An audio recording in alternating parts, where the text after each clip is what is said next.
அது வந்து என்னென்ன மாதிரி பிரபலமா இருக்கு அப்படின்னா, இப்போ நம்ம ஃபுட் டெலிவரி ஆப்ஸ் இருக்கு இல்லையா, ஸ்விக்கி, சொமோட்டோ, அப்புறம் டன்சோ மாதிரி பல பிளாட்ஃபார்ம்ஸ் வந்து டெம்பரவரியா நிறைய பேருக்கு வேலை கொடுக்குறாங்க. இளைஞர்கள் தான் அதிகமாக அங்கே போய் சேர்றாங்க. ஆனா இதுல இருக்கக்கூடிய மிக முக்கியமான சிக்கல் என்ன அப்படின்னா, அந்த டெம்பரவரியான வேலை வாய்ப்பை வந்து சில பேர் ஃபுல் டைமா மாத்திடுறாங்களோ அப்படின்ற கேள்வி எழுந்திருக்கு. ஏன்னா ஃபுல் டைமா மாத்தினா இதுல செல்லுபடி ஆகுமா? ஏன்னா இங்க இருக்கக்கூடிய விஷயம் என்னன்னா, காலேஜ்ல படிக்கிறாங்க, அந்த சப்ஜெக்ட்டுக்கு உள்ள நாலேஜை கெயின் பண்ணிக்கிறாங்க. ஆனா அந்த நாலேஜை வந்து கெயின் பண்ண இங்க வாய்ப்பு இல்லை அவங்களுக்கு. அது வண்டியில போறாங்க, டெலிவரி பண்றாங்க, அதுல வந்து நாலேஜ் யூஸ் பண்ண முடியாது. அப்படி பார்க்கப்பட்ட சமயத்துல இந்த மாதிரி ஒரு நுவான்சஸ், இந்த மாதிரி ஒரு முரணை வந்து அவங்க எப்படி ஹேண்டில் பண்ணலாம்னு பாக்குறீங்க சார்? ஸோ இந்த கொஸ்டின் நீங்க 2-3 விஷயங்கள் கேட்டிருந்தீங்க. இந்த லாஸ்ட் பார்ட்ல இருந்து எடுத்துக்கிறேன்.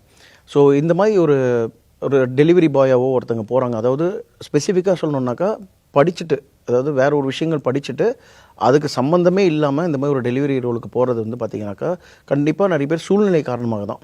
ஏன்னா இப்போ அவங்களுக்கு வந்து வேலை கிடைக்கல, 2-3 ஆப்ஷன்ஸ் இருக்குது. ஒன்று வேலை கிடைக்கல, இன்னொன்று வந்து அவங்க வேறு ஏதோ விஷயம் பண்ணணும், ஒரு விஷயம் படிச்சுட்டு தான் போகணும். அப்படிங்கிறப்போ அதுக்கான டைம் அவங்களுக்கு கிடையாது. அட் த சேம் டைம் அவங்க ஃபேமிலியில் பார்த்திங்கன்னா அவங்களோட ஃபினான்ஸ் வந்து டிபெண்டன்சி இருக்கும். அது என்ன வேணால் ரீசன்ஸ் இருக்கலாம். ஸோ இவங்களுக்கு வந்து வேறு ஆப்ஷன் இல்லாமல் அவங்க டக்குன்னு டெலிவரிக்கு போகிறாங்க. ஸோ இது வந்து நம்ம வந்து சரியாக தப்பா அப்படிங்கிறது மாதிரி இல்லாமல் இது வந்து காலத்தினுடைய கட்டாயத்துக்காக உள்ளே போயிடுறாங்க, சூழ்நிலைக்கு ஏற்ற மாதிரி போயிடுறாங்க. பட் இங்கே என்ன சேலஞ்ச் அப்படின்னாக்கா, இப்போது நம்ம இதுலேயே சொல்லுவாங்க, சின்ன பசங்களுக்கு வந்து பணத்தை காட்டாத, அவங்களுக்கு அது மேலே இன்ட்ரெஸ்ட் போயிடும், படிப்பு மேலே இன்ட்ரெஸ்ட். அந்த இஷ்யூ தான் இங்கே நடக்கும். இப்போ அவங்க போயிட்டாங்க, இது வந்து பார்த்திங்கன்னா டெய்லி மணி வேறு வருது. இன்றைக்கி வந்து டெலிவரி போய் பிடிச்சிட்டு வந்தாக்கா 1000 ரூபாவோ 2000 ரூபாவோ அவங்க கைக்கு வந்துடும். இப்போது இது வந்து அவங்க மணி பார்க்குறாங்க. இப்போ அவங்க வந்து ஸ்டார்ட் பண்ணிட்டாங்க, அந்த ஏர்ன் பண்ணுறது, செலவு பண்ணவும் ஸ்டார்ட் பண்ணுவாங்க. அவங்களோட கடன்களை வந்து கொஞ்சம் இது பண்ண ஆரம்பிப்பாங்க. இப்போ அவங்க யூத்தாக இருக்காங்க, அவங்களால வந்து புஷ் பண்ண முடியும். 10 ஹவர் கூட ஓட்டுவாங்க, 12 ஹவர் ஓட்டுவாங்க, நைட்டு ஓட்டுவாங்க. ஸோ இவங்க என்ன ஃபீல் பண்ணுவாங்கன்னா, இது ஓகே, இது நம்ம பக்காவாக இருக்குது அப்படின்னு போவாங்க. இந்த இடம் தான் அவங்க பண்ணுற தப்பு. ஸோ இப்போ நீங்கள் ஒரு விஷயம் படிச்சிருக்கீங்க, ஆனால் அதுக்கான வேலை கிடைக்கல. அந்த விஷயத்துக்கு நான் திரும்பி வரேன், ஏன் வேலை கிடைக்கல அப்படின்னு. ஒரு வேலை கிடைக்கல, அதுக்காக ஆல்டர்னேட்டாக நீங்கள் எடுத்திருக்கீங்க, தப்பு கிடையாது.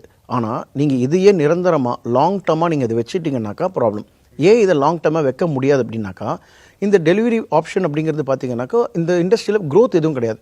இன்றைக்கி நீங்கள் டெலிவரி பாயாக இருப்பீங்க, அதுக்கடுத்தது என்ன ஆவீங்க? ஒன்றும் கிடையாது.